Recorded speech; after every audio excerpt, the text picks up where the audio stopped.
Hi, everybody. Welcome to the Patti Brennan Show. Whether you have $20, $20 million, or $200 million, this show is for those of you who want to protect, grow, and use your assets to live your very best lives.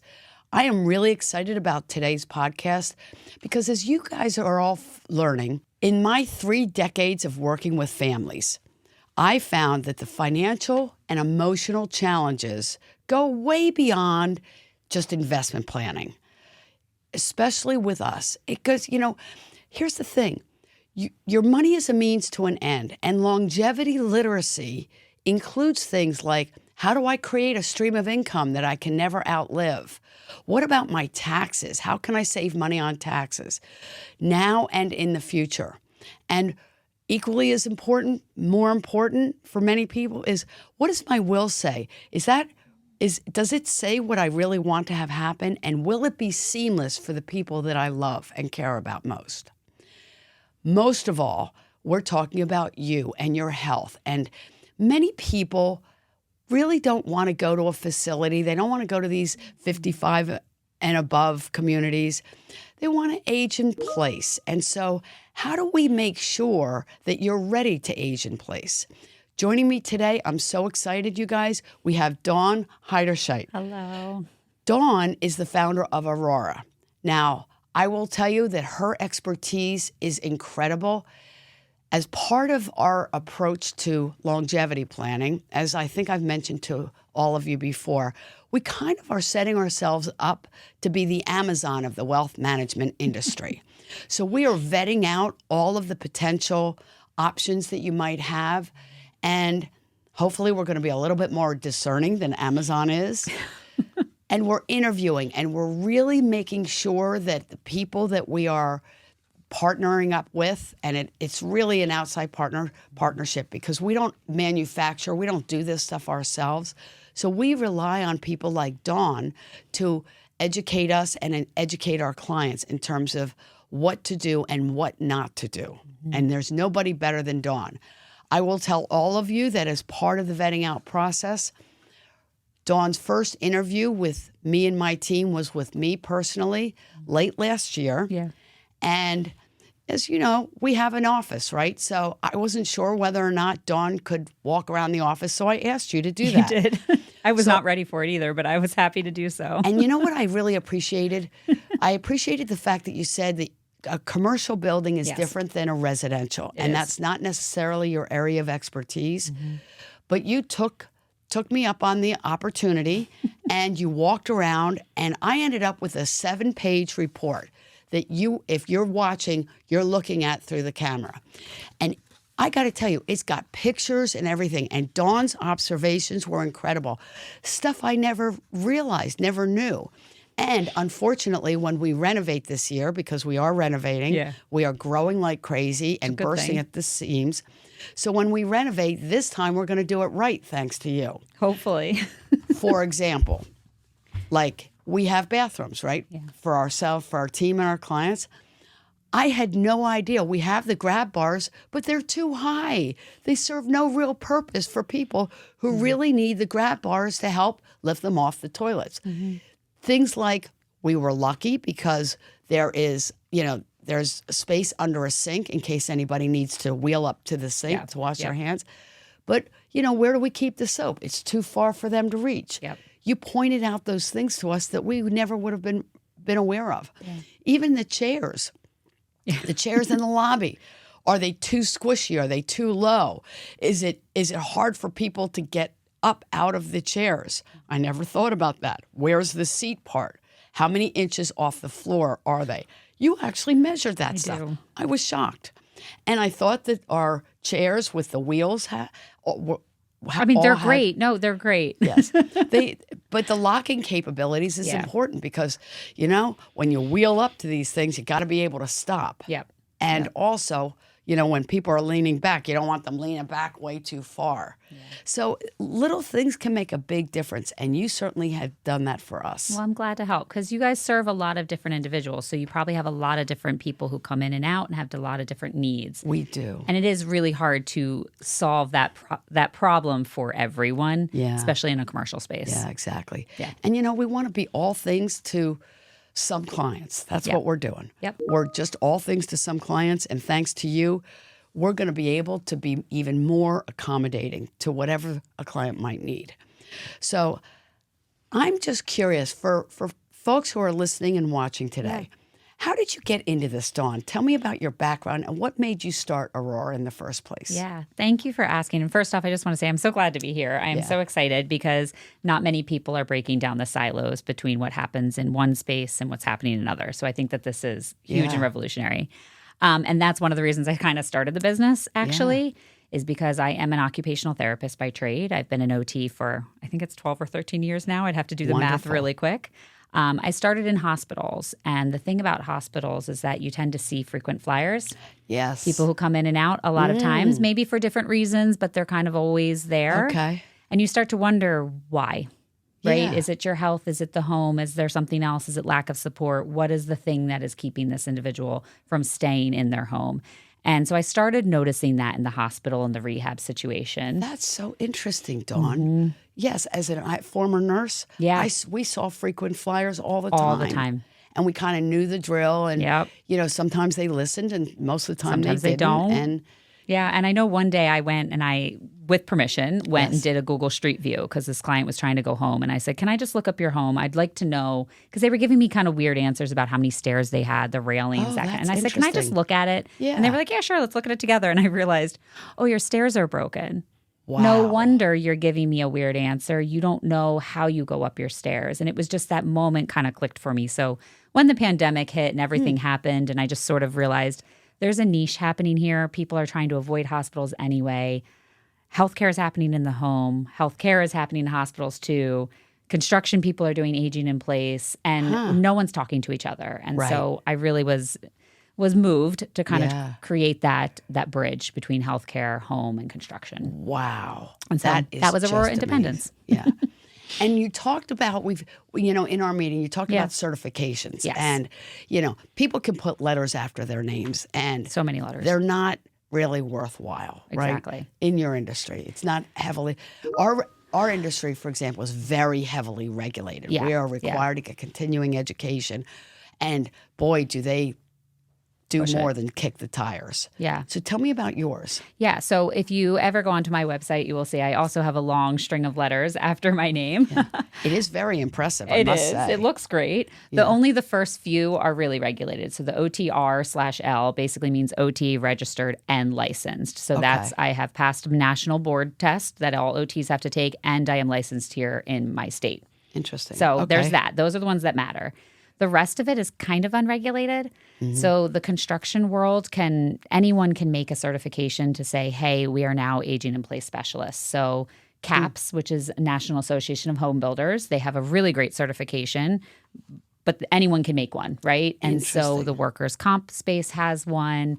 There are individuals who just start up a different certification because they want to train OTs how to do it. So there's those that exist. So while the certifications are important, it is important to recognize that it's not super regulated. And what's great about you, Dawn, is you know who the good ones are.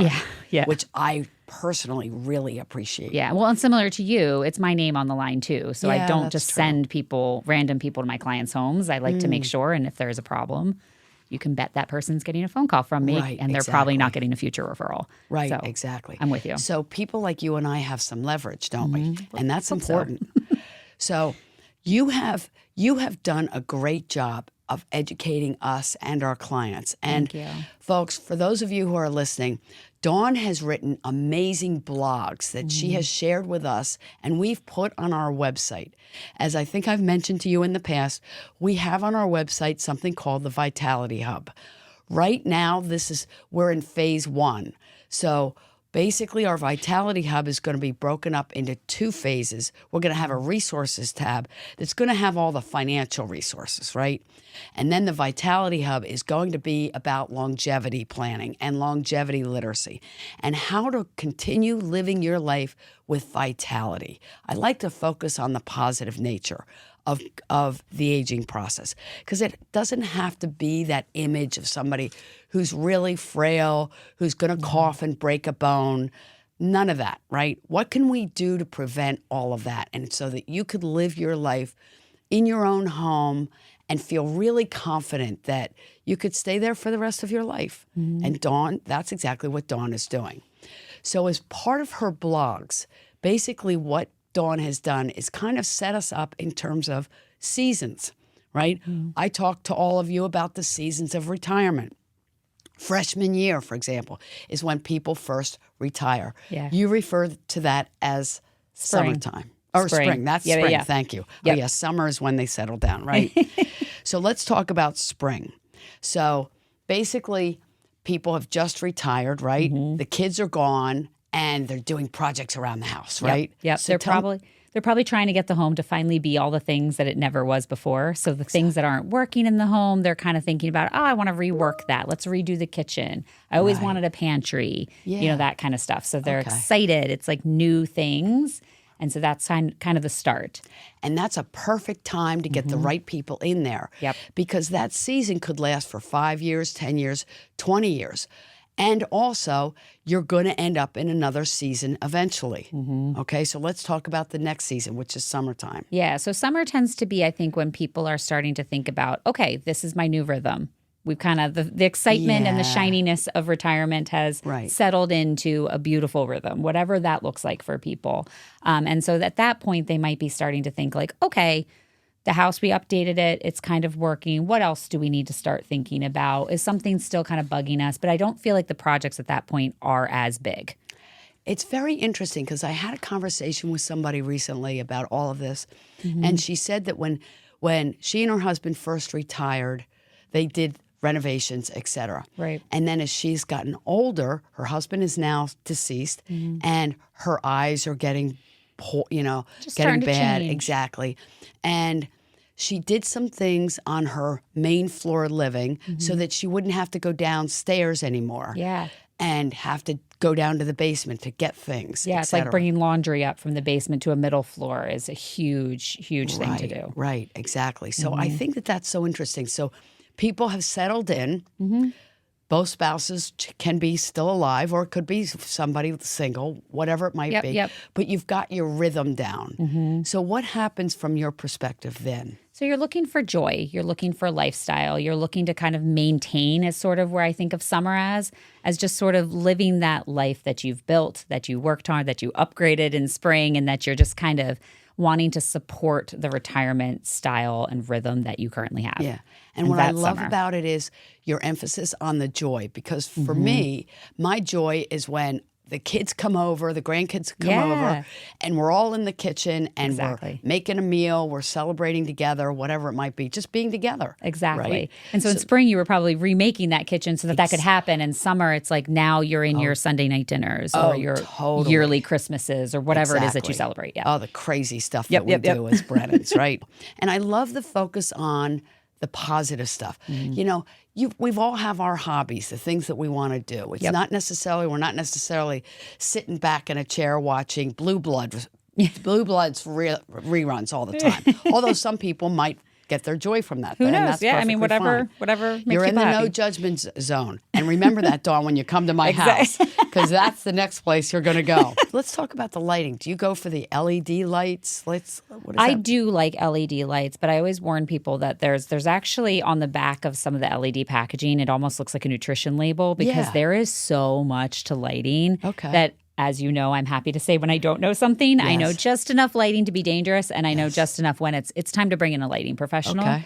The key, though, is LED lights do come in different colors and different intensities.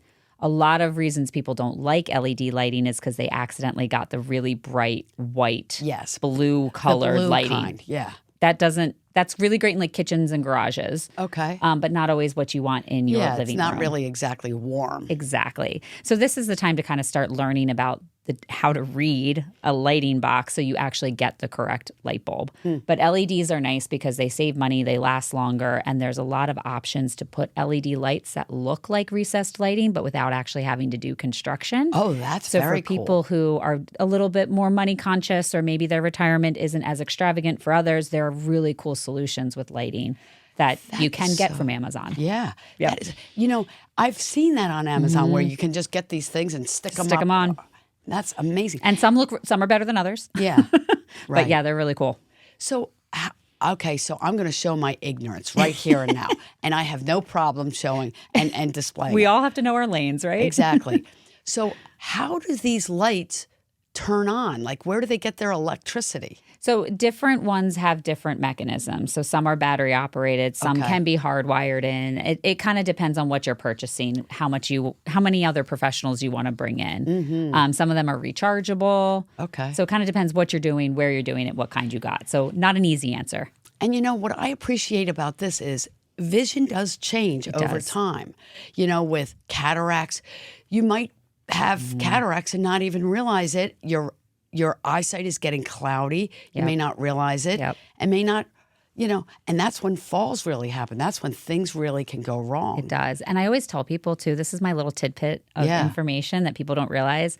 Our pupils, I don't care how old you are, right? At the time that we hit like 55, 60, our pupils just stop contracting and releasing as much. So the flexibility in them changes. No kidding. And so this is why you will see a person of a certain age is pulling out their light on their menu and has nothing to do with acuity. It has everything to do with the pupils just don't adjust to lighting. And so we tend to live in our homes with the same lights that we put in when we were, especially if you bought a house and you're living in it forever, that you might have put in when you were 30. Right. But those same lights are not working the way that they should when you're 55. And what you put in at 55 is not working the way that it should be for an 80-year-old. So I forget the exact amounts, but there's actually like 3 or 4 times the amount of light is needed for almost every, I might misquote this, like decades that you go. You know, so it's Dawn, really important. What is so fascinating to me about you and about this is that we did redo our kitchen, and I do have recessed lighting. And I kept on saying, you need to put more lights up there. Put more lights. I can't see. More than likely, you need different type of lighting, like task lighting or under-the-counter lighting. So that's what we mean when we say layered lighting. Okay. So you don't have just the stuff on the roof or the ceiling. Okay. You kind of have some things that are pointing in certain directions. You have Right. some things that are in certain spaces that you need it. And so, yeah. So more than likely, it's just the location of your lighting is just not ideal for whatever you need. So when you come to my house, you I'll will look at see right by my couch, because Yeah. my husband does love watching Blue Bloods reruns, which, I'm fine, whatever. And it's usually 10 o'clock at night, and I've always got something to read. Yeah. I'm always reading something. And I've got one of those arms that goes over here because that's the only way Yeah. that I could read it. Yeah, you need it. You needed task lighting at that Exactly. moment. That is fascinating. And some people can do it as simply with just like a book clip on. Yeah. That can do it too. It all just depends on what activity it is that you're performing in the space that you're performing it. You know, these tips are so fascinating. Yeah. They are so great. And it doesn't have to be expensive. No. It's cheap. Just has to be thoughtful. Exactly. Wonderful. And that's what you are. That is your middle name. Dawn Thoughtful Heiderscheidt. That's your name. I'll add it to the 6 others that I have. Exactly. Wonderful. Wonderful. Okay. So let's talk about fall. Yes. Fall is an interesting season of life. It's when the medical stuff starts kicking in. It does. And let's face it, guys, let's stop kidding ourselves. It's going to happen. It's not a matter of if, it's a matter of when. None of us are immune. And it's different for everybody. And you may be perfectly fine, and then all of a sudden something happens. Yeah. You want to be ready ahead of time because it's far less expensive and you're not making emotional decisions. Yep. So let's make sure that you're ready. What are the easy things that people can do, Dawn, to be ready for those periods of time? Yeah. So, I mean, ideally, the spring and summer people would just be ready for fall. Okay. If you are someone who has not done your spring and summer planning, in fall, you can start to implement some of the things that you would have done in summer. So again, that lighting comes back into it. And this feels really repetitious, but it's because those are some of the easiest things to do. So it's also putting in a second railing on your staircase because for some reason, builder grade homes all have one railing and we don't have a second one. And that's one of the ones that I usually get people fight back on. But then once they install it, they talk to me and they say, oh, I should have done that sooner. I don't know how I lived without it. Right. So simple things like and that. something that's really a second railing that's really well grounded. Yes. Because these Installed properly, yeah. Yeah, exactly. Got to make sure it's installed properly. Yeah. You know, you never realize that, but I know that when I'm going down the stairs, I'm heavily leaning on that right railing. That Yes, because it's probably the eventually- only one you have. Exactly. Because who puts up 2? I don't know why they don't, but they don't. And it's also checking the toilet height. So believe it or not, people are usually using a toilet that's just a little bit too low for them. Okay. And one of the easiest ways to do that is to actually measure your bones in your actual leg. Yeah. And then there's a percentage and, a formula that I usually will follow. And it kind of plays into how well somebody is moving and what type of devices they use. But checking the toilet height, checking that lighting, like I said, the railing is really big, and really starting to think about how you get in and out of your home. Is there a step? How many steps? Right. That kind of stuff. Any changes that you can make at that point, that's where you're really starting to feel it during the fall season. Yeah. Dawn, I've told our listeners the story of my husband and his foot surgery before. Here I am. Ed's got this foot surgery. It's an in and out ambulatory surgical center, right? Yeah. I've got him in the car. He's wheeled in with a wheelchair. And I'm in my driveway, and I'm thinking to myself, oh my goodness, how am I going to get him into the house? He wasn't strong enough to jump over the steps. And by the grace of God, we had one of our neighbors who was driving by. I waved him down, and he and another neighbor literally carried Ed Brennan into the house. Yeah. Then my son had to come over and build a ramp. Yep. And it's a travesty because how many times do people go into a hospital for an event like that? Yeah. And I think this is where healthcare fails. We're not asking the right questions during intake, and we're not asking the right questions when we're actually getting ready for discharge. And it sets a lot of people up for that situation where almost failure. Because if he had fallen and broken that ankle again after your surgery or whatever the procedure was, that's terrible. And it hurts the hospitals because he got readmitted, and now you get a ding, and there's a whole Medicare thing to that, and it's just... And a readmission is bad for the hospital, and they don't get you reimbursed. Get lower stars, and it's just, it compounds into that. And I think the scariest part is that falls can cost almost $30 billion, that's a B, for the healthcare system every year. And Medicare and Medicaid are the ones that are absorbing most of that cost. And so it's kind of like, why aren't we setting our homes up quicker and sooner? BFD. I hate to use Wait, what's that? A BFD. I'm not going to tell you what it is. I think I figured it out. Okay, It took a second. It's a big deal. It is. Wow. And why there isn't more talk of that between all the different, I talk about silos, and each industry kind of stays in our own. And I think that's such a shame because each industry does impact the other one. So when construction and design isn't really thinking about aging, then the healthcare system is the one that takes on all the costs. Right. But you as the consumer, Yeah. You're left holding the bag for the co-pays and all the cost of that emotional caregiving and support system. And it just it's a just family barrels. issue. It's a whole community unbelievable. issue. Yeah, exactly. I know. Wow, I hate that's it. fascinating. But I'm happy to be in it, working to try and help. So Thank you so much. Yeah. So let's talk about the showers. yes.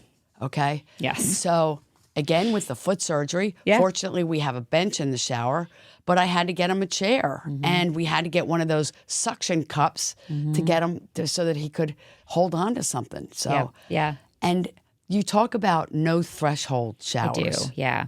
Yeah, so those are hard to do in all spaces. So they're not always the most affordable, but they are the most luxurious. Yeah. And so basically it means that there is zero threshold. Somebody could roll in with a wheelchair should they need it. That is like a gold standard. Okay. But if that can't happen, then a low threshold shower is probably our second best. So at least then if you had to step over something, it's only like a 2 or 3 inch, or you could bring a bench out or something like that. Okay.